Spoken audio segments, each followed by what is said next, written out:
Warning, the following video has flashing lights and also includes content that may be deemed inappropriate for some viewers. Viewer discretion is advised.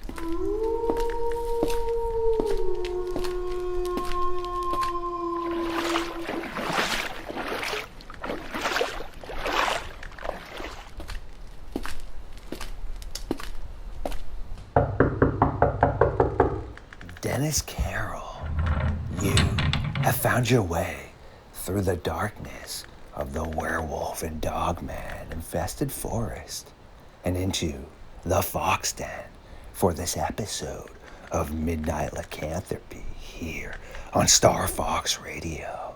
Get ready.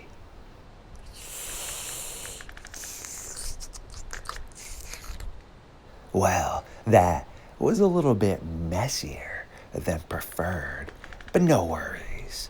I can finish lapping up the mess a little later when I need to finish replenishing myself. Until then, we are ready to walk into the darkness.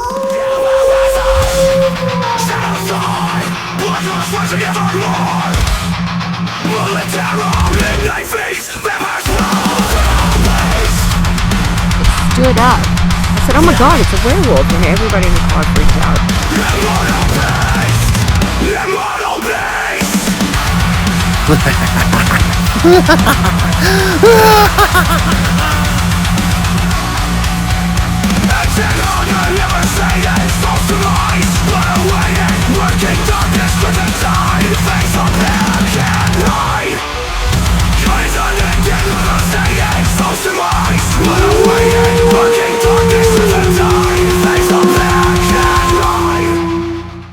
My creatures of the night, yes, once again it is Midnight Lycanthropy time here on LordeStarfox Radio, the home and the stomping ground of the Midnight Society.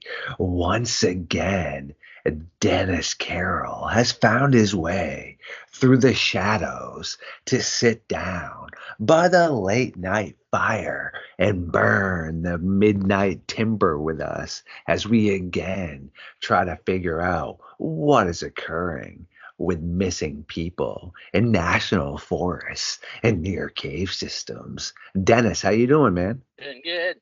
Glad to be here for another session by the fire. It's always good to sit down with you, man, and I appreciate you, and you are a part of our science team, so it's great to spend time with the scientists and nerd out. I've actually been able to do a ton of that lately, which is excellent because, in general, I try to learn at least one brand new thing a day. It doesn't have to be about the topic we're speaking about. I'm just speaking relatively. But recently, man, I've been learning so much awesome stuff that it's beautiful because a lot of people either choose to not want to learn and gain knowledge or just don't have the capability to, and it's a great thing. So what have you been up to? Absolutely. The things of nature never cease to amaze me sometimes, especially the hidden aspects of nature, ones that are not so obviously seen. And among those are definitely the formation of wolf packs. How wolves operate is almost militaristic. The way they have their family packs organized is very highly efficient. And there are rumors, my friend, that there are certain wolves that live not only in the wild, but even in some of the shadows of some cities that are super intelligent wolves that run in super packs, quiet, like shadows in the night. They move and do what they need to do, but they say that some of these wolves on an intelligence level that may be higher than human capacity. That is interesting to think about, and that these wolves are so intelligent that they can survive in different places under different circumstances. That's some pretty gnarly stuff for sure. And I mean, I think just in general, humans are fairly ignorant when it comes to thinking that animals aren't smart or don't have the capability to outsmart people. And to anyone that thinks that, I just highly suggest, well, you can't ask them because they're no longer here. But even if you were back then, you still couldn't ask them because, wait, oh, they got consumed by predators. But wait a second. We were supposed to be smarter than that cave lion that ate you. Well, whoever got eaten, obviously, whether it was that moment or just in general, wasn't smarter than the cave lion. So, like I had said to you, and it doesn't really surprise me that there are points in time when animals will surprise people. I've seen some pretty questionable individuals, meaning the other day on YouTube for their social media channel, two bozos put on a zebra suit and were in the middle of Africa and got out and were running around lions. Well, obviously the lions start running after them. They look like zebras. And the question is, how did those people make it this far to even record that video? Well, luckily they're in modern day society because even back in prehistoric times, there still would have been people like that. So that's pretty funny, man. They fall into that same category with the stupid people that try to get selfies with the buffalo and bears and all that kind of stuff. Um, I think it's kind of nature's way of thinning the herd out. I think probably, but the when it comes to animals, you're very correct. We really shortchange them a lot. They are highly more intelligent than we really realize, and I think this intelligence with them is connected directly to their sensitivity. They are picking up and seeing and hearing and smelling and experiencing things far on a higher level than you and I can do as human beings. And I think this is what enhances their intelligence to a great degree. And when you go to the wild and you see the survival of things like this, they have a very business-like attitude about it. There are no true rules of survival when it comes to that. You do whatever it takes to survive. You eat whatever it takes to survive. You know, there have been rumors that wolves will not eat carrion, but that's not true. Given enough hunger, they'll eat anything. Coyotes are the same way. Um, when you've got to realize that when you face wild animals, whatever they may be, they have that instinct for survival, and you better have the same as well if you want to survive. Yep, isn't that the truth? And it's like Survivor Man and Cody Lundin and all these other great, brilliant survivalists I enjoy. Greg Ovens, Dave Canterbury, they all say the same thing that when you go out into the wilderness, you're on the menu, all right? And it's like I say now, this doesn't make that animal evil. Sure, if we're talking about, things that are occult manifested, I'm not speaking of that. I'm just saying the wolves out there, the shark, the saltwater crocodile, the snake, all these things, well, we have a twist on how, oh, that was so evil. It took away, my loved one. That beast. All right. Well, what about orcas? They're super smart and, well, they do the same things, man. They will sit there and unalive a dolphin's baby or a whale's baby and all this. So the human aspect would be like, oh, that is so savage. But that animal is highly intelligent. And I don't think it has the same view as a human is on this topic of, oh, no, it's hungry, it's going to get food. So I just think for some reason it makes it easier to digest maybe for humans when we try to label something as evil. Oh, that great white shark, it was so evil. And it's like, no, you jumped into the water and for some reason you have this narcissistic view that you're a human and this shark's not going to touch me. No, are you serious? That's very true. We tend to try to apply moralistic attitudes and stuff to this, but we got to understand that there's no good and evil with these animals. They're just doing whatever it takes to survive. And if you were in the same situation, you'll be out there eating leaves, you'll be eating bugs and roots and lizards or whatever it takes for you to survive. If you don't do that, you're not going to live. That's just it, point blank. We have to understand that that is what these animals are geared to. That is their attitude.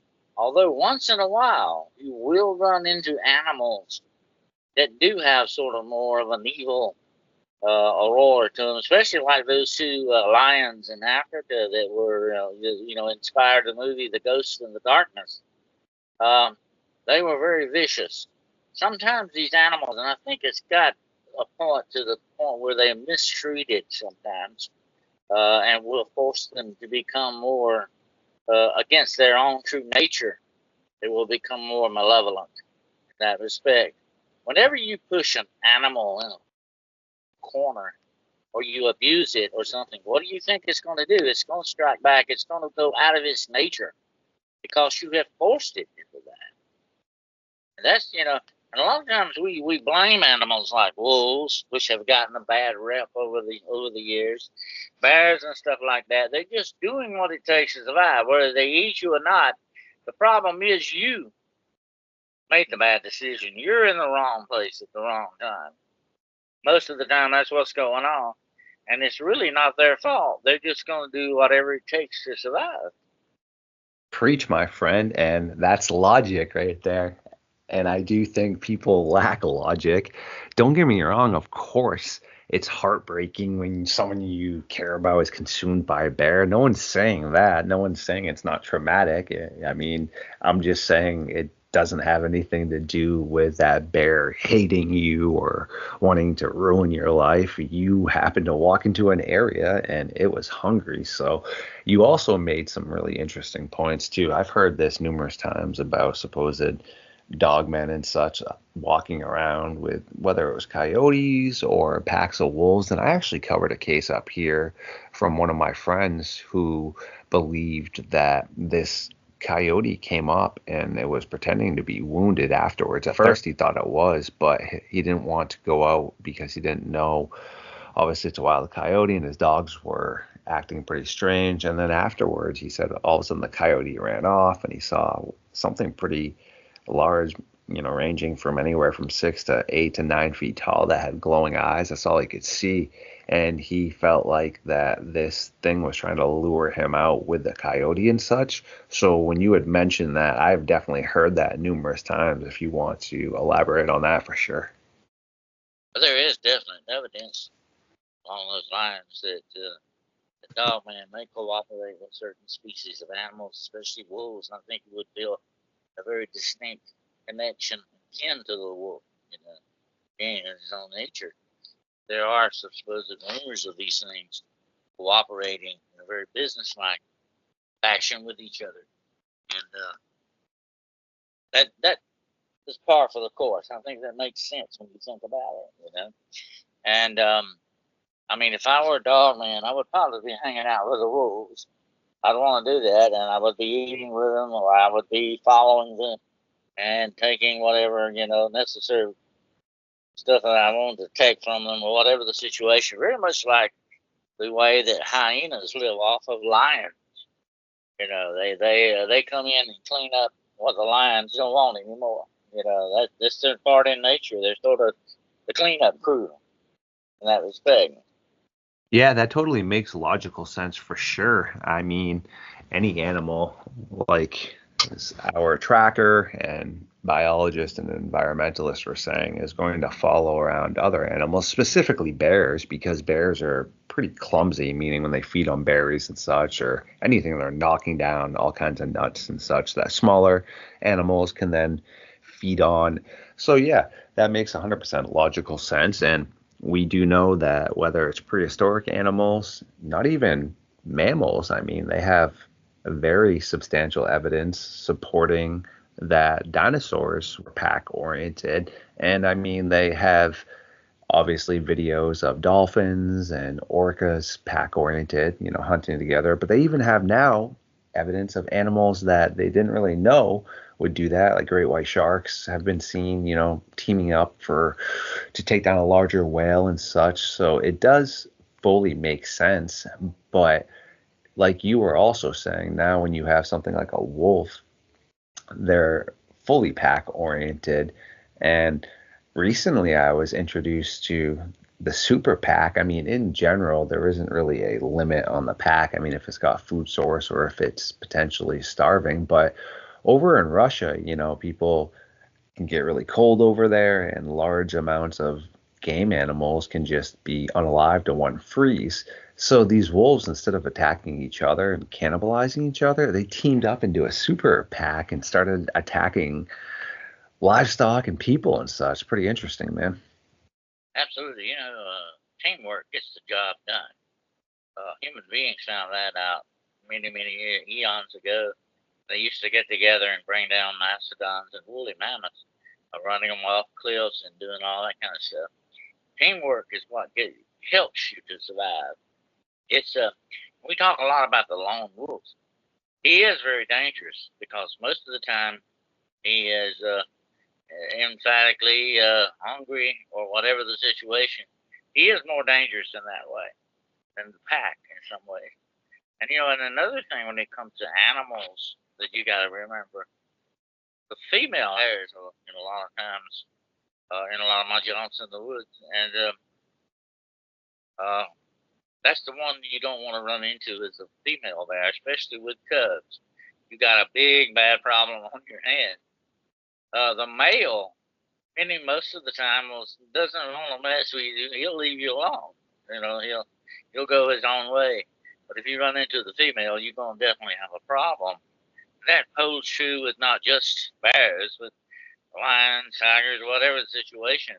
She has that instinctive ability to protect her brood against no matter what. That includes other bears and tigers, and against you, unfortunately, if you run up on her. That's absolutely great stuff right there too. And I feel like in general, I mean, it's the topic for one of my other shows where I talk, outside of Dogman stuff, but in general, I mean, women get brought down and, people are chauvinists, especially so much in the past.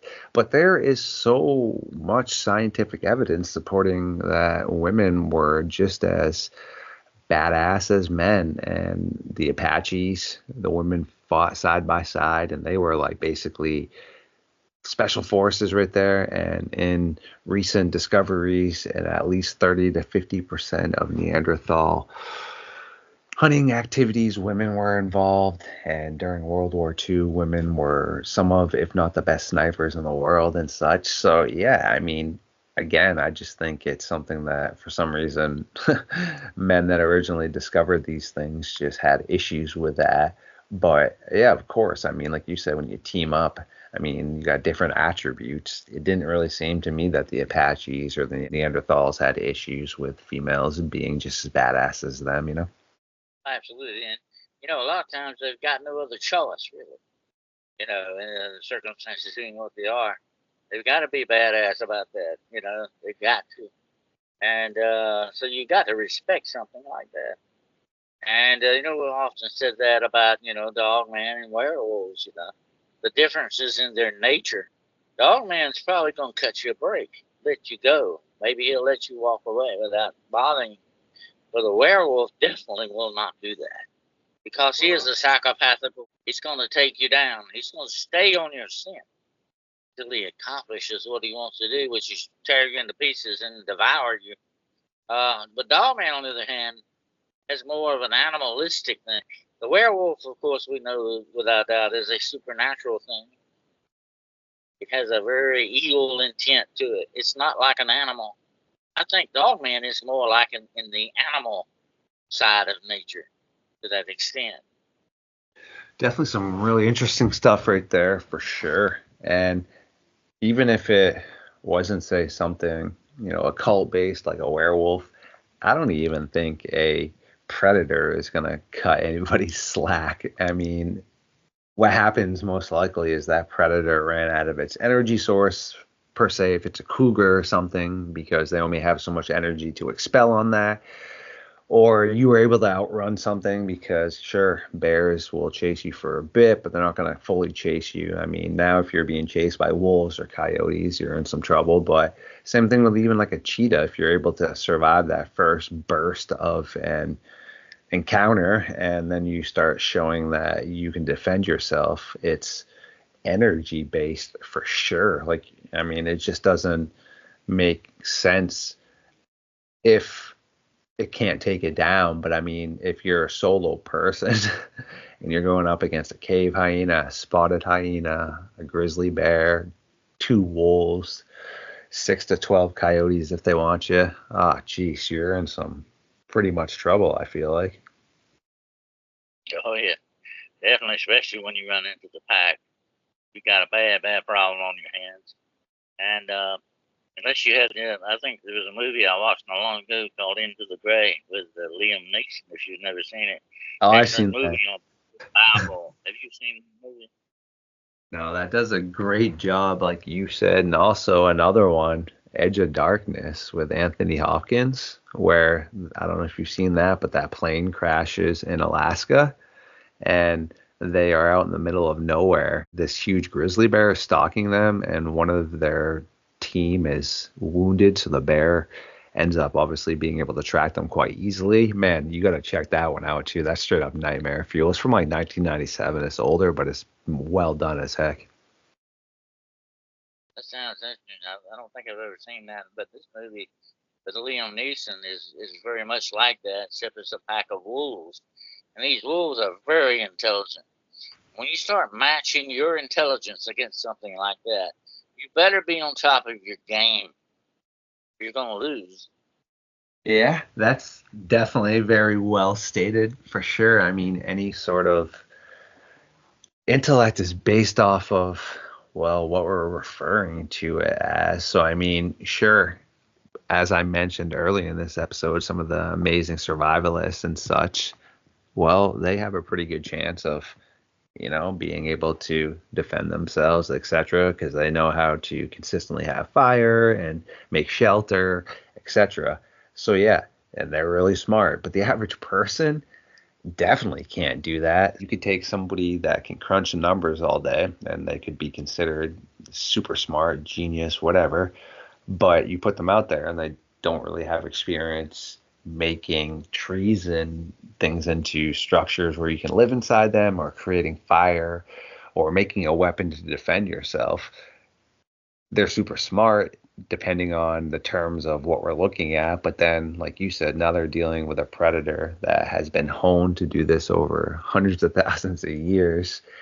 And who's smarter at the moment. Whereas, like I said, with some of those great survivalists like Cody Lundeen and Les Stroud, I mean, they, like I said, are able to have consistent fire, set up like little traps to alert them. And man, they actually are aware of what's going on. I mean, if a large pack still came at them, they would obviously still be in trouble. But the comparison I'm trying to make is it's very far and few in between who could actually potentially really handle themselves in a solo situation in the wild, I feel like. Absolutely. We got to always, remember, no matter how good your bow and arrow, or how sharp your spear, or your whatever your weapon may be, it's the mind behind it. That's your main weapon, your mind. Without that, you're a sitting duck. You're twisting slowly in the wind. If that mind is not sharp enough to do what needs to be done, you will eventually pay the price for that in the wrong way. And if you were to come up against something like an army of wolves, maybe for a pack that's 300 or 400 in number, you're going to lose no matter what. You're going to be in bad trouble. Absolutely, that many wolves would overwhelm you very quickly. And here's the interesting thing about the rumors of these large packs. I like to call them nations of wolves. The indigenous peoples used to call wolves a nation. And when they gather in packs that large, if that's true, that would be very formidable foe to come up against. Yeah, that's terrifying for sure, right there. Just to think of how you'd be able to handle yourself in general versus a pack of wolves. I mean, there was an example recently because we think that it's most likely that two of these dogs were still close enough to being domesticated that they didn't necessarily know how to handle this. But this guy down in Georgia, and remind me later, I can send you the whole entire article. I meant to send it to you the other day when I sent it out to everybody. But this guy, he was 61, made a really bozo mistake of not having anything to defend himself. So it doesn't matter if he was just walking away 150 yards to set up this deer stand from his ATV or not. The guy should have had something to protect himself.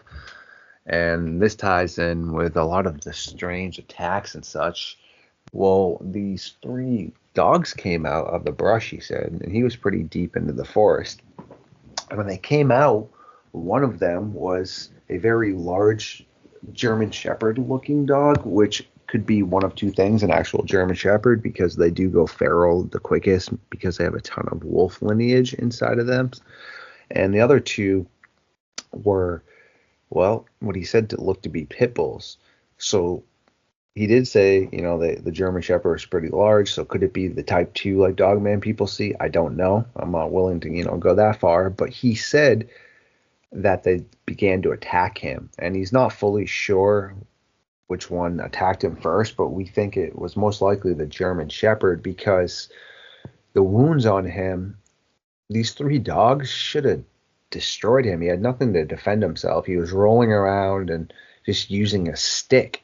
And that seems to me like they didn't know how to finish the job, meaning that they still looked upon him as, well, wait a second, we used to be in with people like this, and then he had a stick and stuff. And I don't know, I feel like if that was two wolves, they would have smoked that dude. But these three dogs that are running around in the wilderness, well, they seem to be fine enough to do that to him.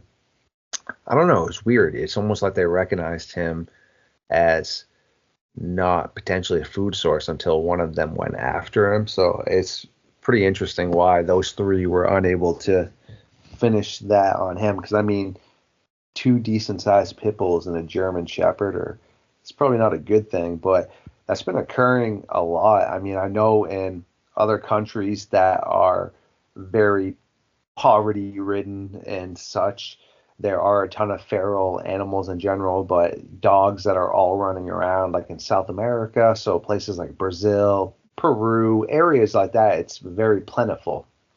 Yet here I've heard about it in some of the bigger cities. I mean, I've spent a ton of time down in Boston. I've never heard anything about packs of feral dogs in Boston. Not saying that there couldn't be, but I feel like it would be pretty hard for a pack of feral dogs to be running around Boston because A, the police would just end up unaliving them, or there's so many gangsters down there with weapons. There's so many people with legal weapons down there.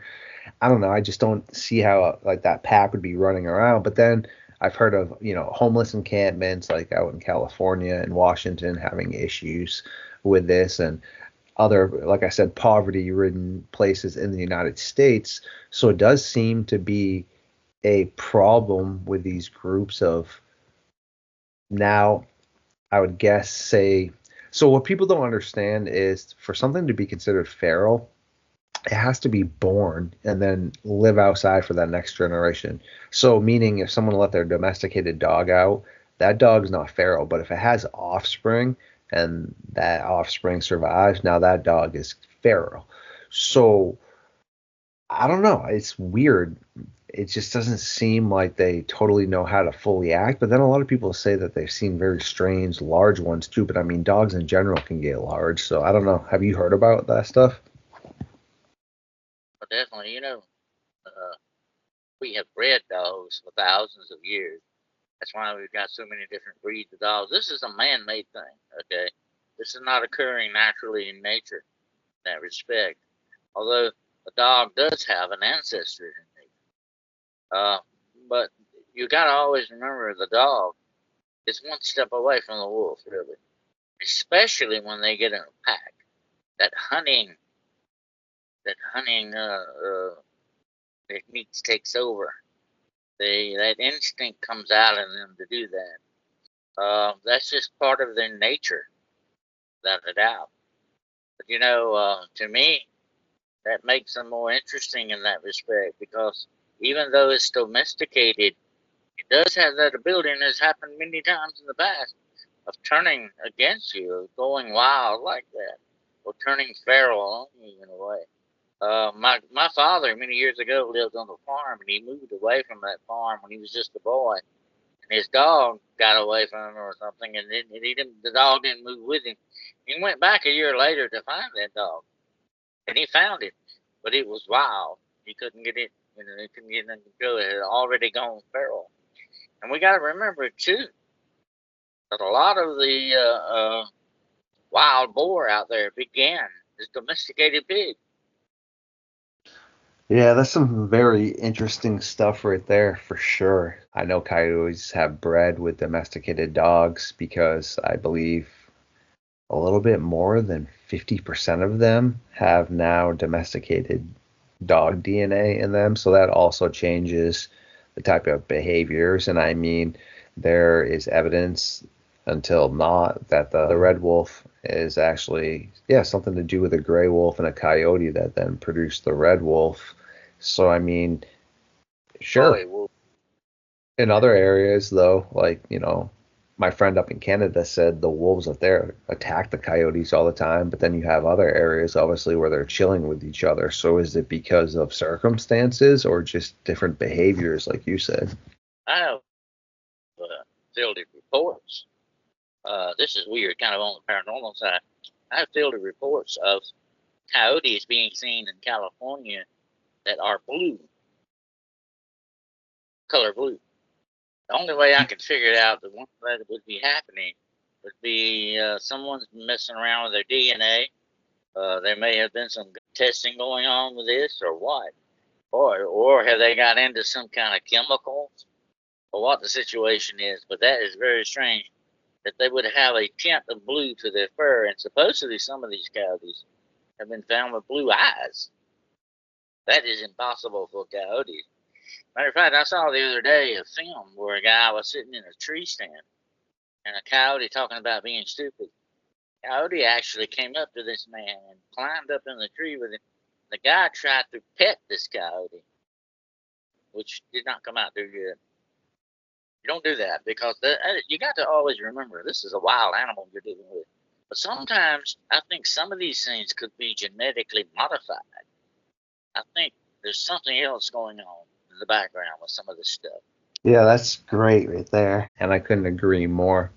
It is so funny how sometimes people tend to just think they can interact with an animal like that, especially wild.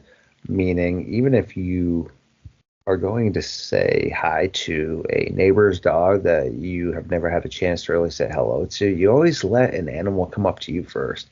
Meaning, like all the wildlife that I feed outside, so like all the squirrels and chipmunks I can pet and play with, etc., they all were the first ones that come up and you make contact with them. Meaning, when you feed them peanuts at first, they only come up with basically a distance where they feel okay, and then you get the trust where they come up and they'll just take it out of your hand, and then you get to the point where they come up and they take one out of your hand, but then they put their hand on your hand waiting for you to give them another one. So then you've made the contact, and then when I just kind of gently put my hand over, you touch them, they bounce for a second, and then they come back to get the peanut, you do it again, and then they're cool with it. So yeah, I mean, someone that just thinks that they're the magical Dr. Doolittle in the middle of a tree. It doesn't work like that. And I think that's a big issue in general with people, like you were saying, just being bozos and trying to get out and take selfies with gnarly animals. And it doesn't work like that. People should have a little bit of intellect. I mean, yes, nature is awesome and beautiful, but you still need to have a brain and realize, wait a second, it's still a wild animal, like you said. It's really questionable how some of these people have gotten to where they are with the behaviors they do, for sure. Absolutely. You got to know how far to push the envelope on anything. And you better understand your boundaries sometimes on things like that. The power of nature itself. I saw a film the other day where a jaguar, this was on somebody's patio, this jaguar actually grabbed a dog and made off with it. And people were saying, "Oh, it's such a bad animal. It's a terrible thing." But the jaguar didn't look at it that way. That was a meal to the jaguar. We try to impose our moralistic attitudes on these animals, and that's not going to usually work right. We've got to try to understand animals for what they truly are, especially wild animals. We do live with a lot of domesticated animals, our dogs and cats and birds and all that. But we've got to understand when you're in the wild and you're dealing with something that's a wild animal like that they don't go by the rules. You might, but they don't. You got to always remember that. Isn't that the truth? And as we're starting to kind of wrap this up right here, I had an interesting question for you because obviously we're seeing correlations of coyotes letting domesticated dogs hang out with them, wolves as well. But then everything I've always understood and watched myself, in the majority of cases, it seems like wild animals don't like domesticated animals, meaning when you have a domesticated dog, these wolves and coyotes, unfortunately, people have security cameras up where you see this. One coyote comes up, one wolf, and then this dog just runs off thinking, hey, I'm going to play with him. Yeah, okay, smarty. And then as soon as they go around the corner, the whole pack just rips them apart. So why in some areas are they treated like that, and then in another area they're being allowed in? Because by nature it doesn't seem like they like domesticated dogs. Well, it's like I said, they have no rules. Anything can happen in nature. It can be good, it can be bad in your perspective. That's just the way nature works. And yes, the interesting part of nature, having been out in the forest a lot in my lifetime, and observing a lot of things, that's the most interesting part of nature. You must always expect the unexpected. Yeah, isn't that the truth? And I think a lot of times people really don't. I mean, on a funny note, there is a super hilarious commercial that this literally is what I mean about how people are sadly like this, where they're in a horror movie and they're supposed to be getting away, but then they go behind the chainsaws and they're basically just doing everything stupid. Oh, the running cars right there. And they're like, no, let's go to the graveyard. And even though it's such a rhetorical and humorous example, is what they're showing you. But sadly, I feel like a lot of people really are like that. And you have to wonder when people are just venturing out into the forest and such, when these things are occurring, it's like, yeah, obviously that's going to occur, meaning there is more than enough evidence that there are psychotic people that are serial unalivers all in our national forests, okay? Yet daily people are going out here with nothing to protect themselves. I mean, how do I know that? Well, for example, on YouTube, you can see people that document their life out camping and such, and none of them really have anything. Some do, but that's not very safe, especially when you have the example of what's occurring, I just said, and also you have wild animals, and then you have these supposed other sightings that are occurring. Man, if you're out in the wilderness, you definitely need to have something to protect yourself for sure. Because whether it's a person or an animal, they're going to look at something that's the easiest to get. I was watching a documentary about this guy who claimed to be going all around national forests and parks and doing all this unaliving, and he would specifically pick his victims, meaning he saw a girl that he thought was like 19, 20, but was 5'2", maybe like 110 pounds, no way to defend herself, more or less, and he would then boom do what he needs to do, and she had nothing to defend herself. So same thing now, if that was, say, a predator or people that are vanishing, what's taking them, same thing, whatever it is going to path of least resistance, easiest option. Yeah, just some food for thought, eh? You got to remember, when you set foot in the forest, places like national forest and all that, you're entering another world from what you're used to. You got to understand that you're dealing with a whole different ball game, you might say, in that respect. But I think a lot of times, if you were to talk with a park ranger and they were very honest with you, they would tell you really very quickly they're not that worried about Bigfoot or Dogman or anything else like that. It's more the human factor that you got to really watch out for. Because a lot of bad stuff are going on in the forest, because that's a nice place to hide and do bad things. And there is a certain part of our race, human race, that is preying on its own race. There is something out there that is hunting the human race, without a doubt. I think there are several factors in play. It can be human. Slavery still exists, absolutely. And I'm not talking about just sexual slavery, people being turned into those kind of victims, but other types of slavery as well. Human commodity is always on the market, no matter what. So there are many different factors involved in this. I think without a doubt, you got to look at all of them. It's like looking at a diamond. You got to look at all the different facets. But I think there's a lot more going on in the out of the way, God-forsaken places than you would ever truly realize. And when you go into those places, you better be prepared for anything, and you better be prepared to do anything, whatever it takes, because you may be the next one unalive. You may be the next one that disappears without a trace, never to be found again. You've got to understand what you're dealing with and what you're walking into, and you better be armed. You better keep your head on the swivel. You better keep your wits sharp and be ready for whatever may come down the line. Great stuff right there, man. Very well spoken, and thank you again for coming to hang out with us tonight here in the Fox Den, and it's really trying to figure out some animal behaviors and what's really occurring out there. So I appreciate you, man, and everything you do, and look forward to our next collaborations coming up here. And I actually will have one of our other videos out hopefully within the next couple of days as well, man. Anytime, my friend. It's always a pleasure. Just keep my place by the fire ready. Thank you for everyone who did tune in tonight. If you made it this far, well, you truly are legends. Please like, comment, share, and subscribe. Make sure to feed the algorithm and be ready for the next one.